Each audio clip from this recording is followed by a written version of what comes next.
Eu sou o SUS. Eu sou o SUS. Eu sou o SUS. Eu sou o SUS. Eu sou o SUS.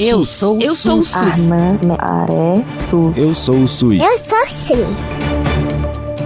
Repórter SUS. O que acontece no seu sistema de saúde?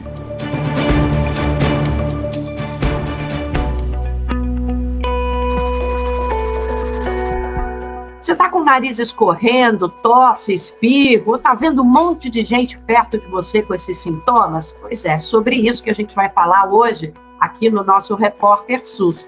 Que a chegada do inverno trouxe um aumento no número de casos de gripe, resfriados, alergias, provocados por vírus variados e que estão em tendência de alta em alguns estados, por exemplo, no sudeste, no norte do país.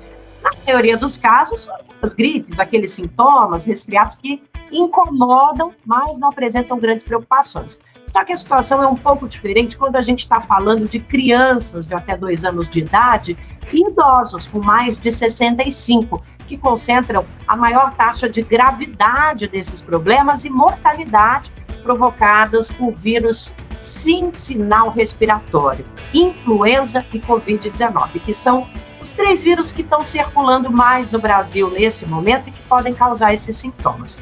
Bom, a gente quer detalhar qual é a diferença entre esses 3 vírus, quais são os impactos dos sintomas respiratórios nesse inverno, orientar você sobre os cuidados necessários quando procurar um médico. E para isso, a gente convidou a pesquisadora do boletim Infogripe da Fiocruz, a Tatiana Portela, que também é pesquisadora do programa de computação científica da Fundação Oswaldo Cruz. Ela vai conversar com a gente sobre os últimos boletins, o cenário nacional e o que a gente deve fazer neste momento. Obrigada pela presença aqui, viu, Tatiana? Tem muita gente querendo informação sobre esse assunto, viu? Sim, obrigada pelo convite. Olá a todos. Bom, a parceria sonora entre o Brasil de Fato e a Escola Politécnica de Saúde Joaquim Venâncio da Fiocruz já está no ar e você vem com a gente para saber tudo sobre esse tema. Tatiana, começando, a gente está oficialmente no inverno, mas em vários locais do país as temperaturas seguem elevadas, porque a vastidão é gigantesca aqui no nosso Brasil, então a gente tem cenários diferentes, inclusive quando a gente fala de clima. Mas o tempo também tende a ficar mais seco na maioria do território. Esse aumento no número de casos de gripe, sintomas respiratórios, tosse, é normal? Ou a gente está passando, sim, por algum surto preocupante desses 3 vírus que a gente citou? Uhum. É normal, né, ter um aumento de circulação de alguns vírus respiratórios nessa época do ano, né, mais fria, mais seca. Tem alguns vírus que eles têm um comportamento mais sazonal mesmo, como o vírus sensicial respiratório e a influenza. Então, eles começam, né, a ter maior atividade lá, vai variar, depende da região, depende do ano, mas ele vai começar a aumentar lá em março, abril, e a gente vai começar a ver uma diminuição acentuada lá agora em julho e agosto. Então, é normal mesmo que a gente, né, veja mais pessoas gripadas, com resfriado nessa época do ano. Já a Covid não, a Covid ela não tem um comportamento sazonal tão claro quanto a influenza VSR, né? A gente ainda não sabe o que ela, assim, esse comportamento não é tão claro, é mais difícil prever quando que a gente vai ter uma nova onda de Covid. Mas o que tem preocupado a gente nesse ano, especialmente, é que a gente tem observado uma incidência muito alta, né, de alguns vírus respiratórios, como a influenza e também o VSR nas crianças pequenas. Então, é normal ter mesmo uma maior circulação nessa época, mas a gente tem observado aí uma incidência bastante alta esse ano. As pessoas têm falado muito sobre sintomas que não passam, Tatiana. Isso no dia a dia, nas redes sociais, nos desabafos aí. Poxa, eu estou com uma tosse desde março, desde maio. É normal nesses vírus que você citou, principalmente tirando a Covid, né? Porque a Covid a gente tem situações muito específicas. Os outros 2 vírus que estão em circulação nessa época do ano. É normal para algumas pessoas eles causarem esses sintomas muito longos? Isso depende também do físico de cada um, das condições de saúde de cada pessoa. As pessoas devem se preocupar com esse sintoma que nunca passa, por exemplo? Sim, e se o sintoma ele não passa, é importante buscar atendimento médico, né? Porque a gente espera que essa gripe, esse resfriado, os sintomas passem, né? Em uma semana, um pouco mais do que isso, dependendo da pessoa. É claro que quando a gente, né, tá infectado por um vírus e a gente fica doente, nosso sistema imunológico fica mais frágil e o que, né, também abre as portas para outros vírus, outros patógenos, né? Mas com certeza, se a gente tem uma tosse prolongada, é importante buscar atendimento médico para saber o que está acontecendo, né? Se pode ser uma outra infecção, não é mais aquele vírus que causou a gripe inicial, pode ser uma bactéria oportunista, não sei, algum outro vírus. É importante buscar atendimento médico se esse sintoma não passa. Eu fico imaginando também que se você está com um vírus respiratório que causa esses sintomas, aí você vai trabalhar no ar-condicionado, aí você bebe uma cervejinha na sexta-feira, come uma comida gordurosa, que a gente sabe que irrita o estômago, irrita a garganta também, fuma, enfim, a gente sabe que, né, ou as crianças vão para a escola, saem num tempo mais frio, entram na sala de aula mais quente, voltam para casa que é outra... Tudo isso pode ajudar os sintomas a continuarem aparecendo, mesmo que o vírus já tenha passado, eu imagino e tem a questão também das bactérias oportunistas, do corpo mais fraco. Uma coisa que eu acho que todo mundo está com dúvida, Tatiana, dá para a gente diferenciar, sem fazer teste, se a gente está com H1N1, se a gente está com Covid, influenza, vírus sincial, respiratório, a gente pode diferenciar isso? Ou realmente só com ajuda médica, testagem, dá para a gente saber qual que é o problema? É difícil diferenciar os sintomas, eles se sobrepõem muito, né? Tem algumas características, né, de cada vírus, por exemplo, influenza geralmente ele tem um início mais súbito, né, de sintoma, da febre alta, enquanto os outros vírus já é um resfriadozinho mais leve, né? Mas depende muito né, por exemplo, o VSR, o vírus sincicial respiratório, ele causa quadros mais graves em crianças pequenas, até 2 anos. Geralmente é a maior causa, né, de hospitalizações, bronquiolites em crianças. Enquanto em adultos ele causa sintomas muito leves, né. Já a COVID ela pode afetar todo mundo, mas ele vai causar sintomas mais graves em idosos, né, acima de 65 anos, e também crianças muito pequenas.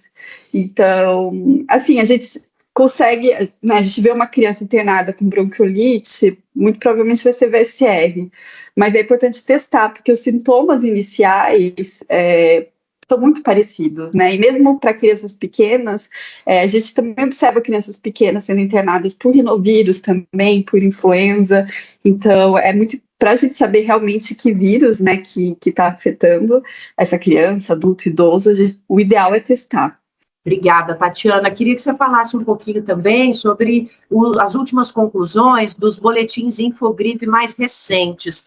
Já há algumas semanas a gente vem notando que a Fiocruz faz esse alerta para crianças pequenas, também no caso da Covid, principalmente para os idosos, e também para vacinação, porque esse alerta é da saúde pública em geral, né, Tatiana?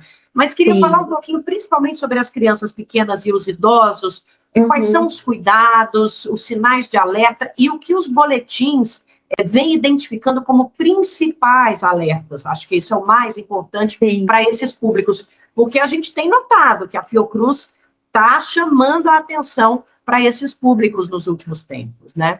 Sim, em relação às crianças, a gente observa esse número elevado, né, de casos de vírus sincicial respiratório, praticamente em todo o país, embora a gente já observe o início de queda, né, de novas hospitalizações, né, então muitos estados, principalmente no Nordeste e Centro-Oeste, a gente já observa que essas hospitalizações por VSR têm diminuído, né, há algumas semanas, mas alguns estados, principalmente do Sudeste, né, a maioria dos estados do Sudeste e também alguns estados do Norte, a gente ainda observa um aumento de hospitalizações em crianças por VSR, e mesmo nos estados que a gente observa uma redução e uma estabilidade, né, desses novos casos, a gente vê que a incidência e a mortalidade ainda está alta.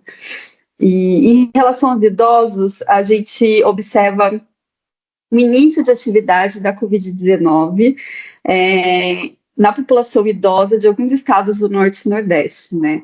Então, por exemplo, Ceará, Piauí, e Amazonas, a gente observa que a maioria, né, das hospitalizações das últimas semanas por síndrome respiratória aguda grave foi causada por Covid-19, né, nos idosos, nessas regiões, né, nesses 3 estados.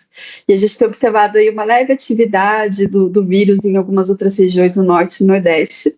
Assim, não é ainda... A gente não pode dizer que está tendo uma nova onda de Covid-19, né? Assim, os casos semanais ainda estão baixos, né? O número de casos ainda é baixo comparado com o histórico de circulação do vírus, mas é algo que tem chamado a nossa atenção e que a gente está alerta já há algumas semanas, e a gente reforça a necessidade da vacinação contra a Covid-19, né? Para caso a gente tenha uma nova onda, né, de Covid, é importante que essa população mais vulnerável, né, como os idosos, crianças pequenas, pessoas com comorbidade, né, já estejam com o sistema imunológico preparado, né, para se defender em caso de infecção pelo vírus. As outras faixas etárias, se você está com o seu esquema vacinal da Covid completo, aquele que a gente fez lá atrás, que chega até a quase 5 doses em alguns casos, tá tudo bem, mas idosos precisam ir para o posto de saúde com certeza contra o coronavírus, né, Tati? Tatiana, antes da gente passar porque todo mundo deve estar se perguntando, meu Deus, que horas eu tenho que ir para o médico? Porque está ruim demais a situação. Mas eu queria falar um pouquinho sobre protocolo respiratório. Não sei se a gente pode usar esse nome ainda, mas na Covid-19 a gente aprendeu a se proteger. Era uma cultura que não existia no Brasil, mas a gente aprendeu a usar máscara no transporte público, em ambientes fechados, evitar aglomerações, principalmente se a gente está com sintomas, etc, etc, etc. Essas dicas preciosas ainda valem, e valem para esses outros vírus também. É possível, por exemplo, a gente dizer que é importantíssimo que as pessoas usem máscara no transporte público? Com certeza, ainda mais nessa época do ano, né, que a gente tem uma maior circulação desses vírus respiratórios. É muito importante a gente usar essas medidas que a gente chama de não farmacológicas, né, que é o uso de máscaras, né, em transporte público, locais com maior aglomeração de pessoas, com baixa circulação de ar.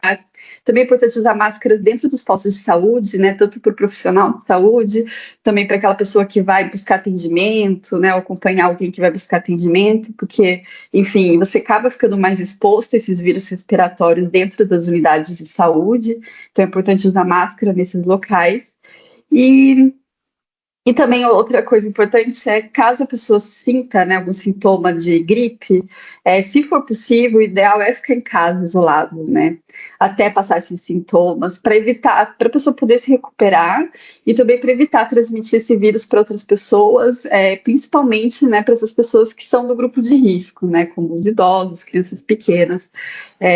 Claro, a gente sabe que nem sempre é possível fazer esse isolamento, mas se não for possível, o ideal é sempre sair com sintomas, sair de máscara, né, uma boa máscara para evitar transmitir esse vírus para outras pessoas, e mesmo sem sintoma é importante usar máscara para evitar, né, se infectar. A gente lembra daquela época da Covid-19, que todo mundo ficou sem visitar os avós. Exato. Então, se você está com sintoma e vai no domingo visitar seu avô, sua avó, é a hora de pensar. Olha, exato, acho que nesse domingo não, vó. Nesse domingo eu vou ficar em casa, exato, eu não quero que a senhora tenha nenhum problema. Gente, a gente já fez isso, Tatiana. Eu acho que o que mais precisa ser repetido é que a gente já fez isso, que a gente exato, sabe como fazer, né? Não tem como dizer que a gente não tem informação. E crianças pequenas também, né? Evitar visitar crianças pequenas se você está com algum sintoma gripal, porque elas são muito vulneráveis. O vírus respiratório ele pode ter um sintoma muito leve para a gente, né? Mas para a criança pequena, ele pode se evoluir para um quadro bem mais grave. Então, por exemplo, se alguém vai visitar um recém-nascido nessa época do ano, é de bom tom de máscara, né? Com certeza.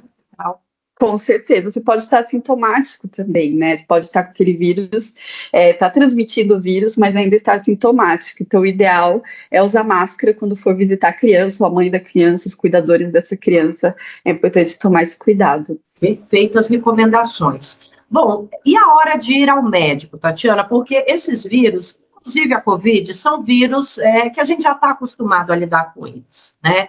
Todo ano, nos casos dos outros 2 vírus, né, que já estão aí há mais tempo, a gente tem essa época do ano que tem mais infecções. A Covid-19 se tornou uma realidade no nosso cotidiano de saúde também. Então, como é que a gente pode saber qual é o momento em que é necessário buscar ajuda? Quando ainda dá para ficar em casa, se hidratar, se cuidar, se alimentar bem, e quando tem que acender o sinal de alerta e correr para uma unidade de atendimento? Muitas vezes os sintomas, né, a gripe, é um sintoma que vai passar e você vai curar sozinho, né, tendo os cuidados, como tomar água, enfim, repousar.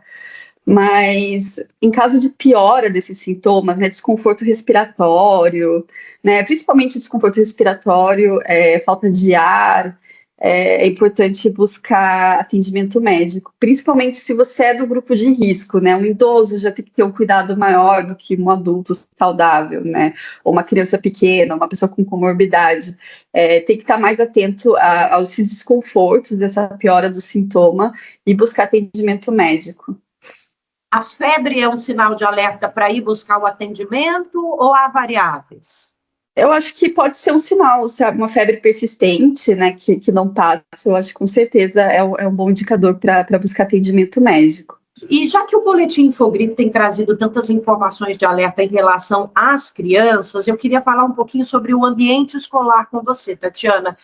O pai e a mãe que tomam uma decisão de não mandar o filho para a escola, esse é o melhor caminho no momento dos sintomas? Se tem um monte de criança tossindo na sala de aula, faz sentido eu tomar a decisão de, olha, nos próximos 3 dias eu notei que os coleguinhas estão todos tossindo, vamos ficar em casa? Essa autonomia dos pais e das mães, como é que ela pode ser utilizada para proteção, não só das crianças que estão em casa, mas da comunidade de crianças que está ali ao redor? Eu acho que é o que vale para todos, né? O ideal, até mesmo para a criança, se ela está com algum sintoma, é ficar em casa, né? Porque daí evita de passar o sintoma para outras crianças que estão naquela escola. E, por exemplo, muitas vezes quem cuida de crianças são os idosos, os avós, né?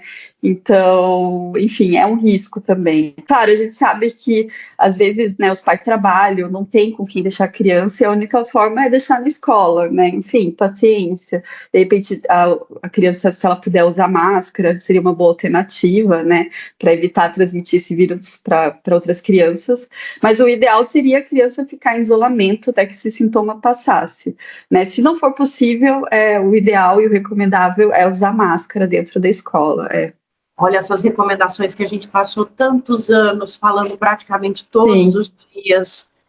Use máscara, se puder, fique em casa. Ainda está valendo, gente. Se há possibilidade de ficar em casa quando você tem sintomas respiratórios, ou seu filho, sua filha, ou você tem idosos dentro de casa, fique em casa. A gente sabe que não é a realidade de todos os trabalhadores e trabalhadoras do Brasil essa liberdade, porque não deixa de ser uma liberdade, né? Exato.